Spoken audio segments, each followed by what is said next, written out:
المردي يعلق عقب فوز الاتحاد على الفيصلي برباعية ويكشف عن أفضل لاعب في المباراة. العميري: كبداية عودة وبدون مباريات ودية، أعتقد أن الفريق جيد وهذه النتيجة إيجابية للمرحلة المقبلة. عادل عصام الدين: بداية جيدة غير متوقعة في ظل الوضع الحالي وبعد التوقف الطويل. البكيري: من يدير هذا النادي العريق الغريق؟ فلاتة: بعد تأهل الاتحاد النصف نهائي كأس الملك، الفوضى يجب أن يضع لها حد. السلام عليكم. إذا كنت من مشجعي ومحبي نادي الاتحاد وللمرة الأولى تشاهد قناة كارت أخضر، فضلا ليس أمرا اشترك في القناة ليصلك كل جديد. علق الإعلامي الرياضي محمد العميري بعد فوز الاتحاد على الفيصلي برباعية وتأهله لنصف نهائي كأس خادم الحرمين الشريفين. وكتب العميري عبر حسابه الرسمي على منصة إكس: نبارك للاتحاد التأهل إلى نصف نهائي كأس خادم الحرمين الشريفين، وكبداية عودة وبدون مباريات ودية، أعتقد أن الفريق جيد وهذه النتيجة إيجابية للمرحلة المقبلة.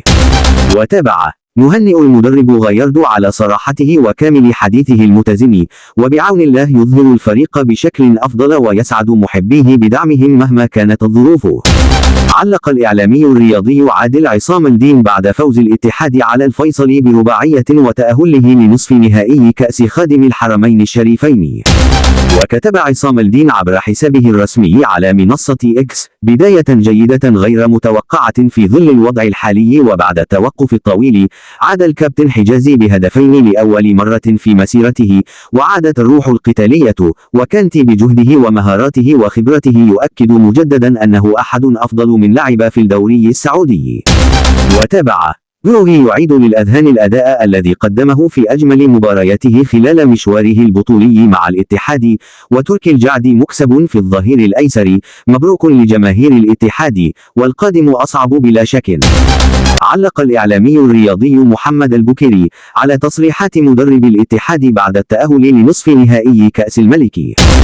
وكتب البكيري عبر حسابه على تويتر قائلا: تصريح هذا المدرب الذي لا أعرف هل هو ابتلاء على الاتحاد أو الاتحاد هو ابتلاؤه، لكن كل ما إثق فيه. وتابع البكيري: إن كلامه تأكيد لما قلته، من يدير هذا النادي العريق الغريق؟ علق الإعلامي الرياضي عبد الله فلاتة بعد فوز الاتحاد على الفيصلي برباعية وتأهله لنصف نهائي كأس خادم الحرمين الشريفين. وكتب فلاتة عبر حسابه الشخصي على منصة إكس قائلا: مبروك تأهل العميد المريح لنصف النهائي، عاد حجازي وعاد معه الأمان والاطمئنان للدفاع، وأعاد معه بروهي الحارس الأمين لمرمى العميد. فوز جميل، المهم تجنب المبالغات لكي يستمر الفريق. وتابع قائلا: حديث غياردو أكد المؤكد، وصراحته تحسب له وتبرهن أن الآراء والانتقادات كانت في محلها، الفوضى يجب يضع لها حد. علق الإعلامي الرياضي عادل المردي عقب تأهل نادي الاتحاد لدور نصف نهائي كأس خادم الحرمين الشريفين بعد الفوز على الفيصلي ب4 أهداف دون رد في المباراة التي أقيمت على ملعب فيصل بن فهد بالرياض. وكتب المردي عبر حسابه الشخصي على منصة إكس قائلا: من زمان عن الفرحة، ألف مبروك فوز العميد برباعية والتأهل لنصف نهائي الكأس، عادت الروح بإذن الله، حجازي كان البطل.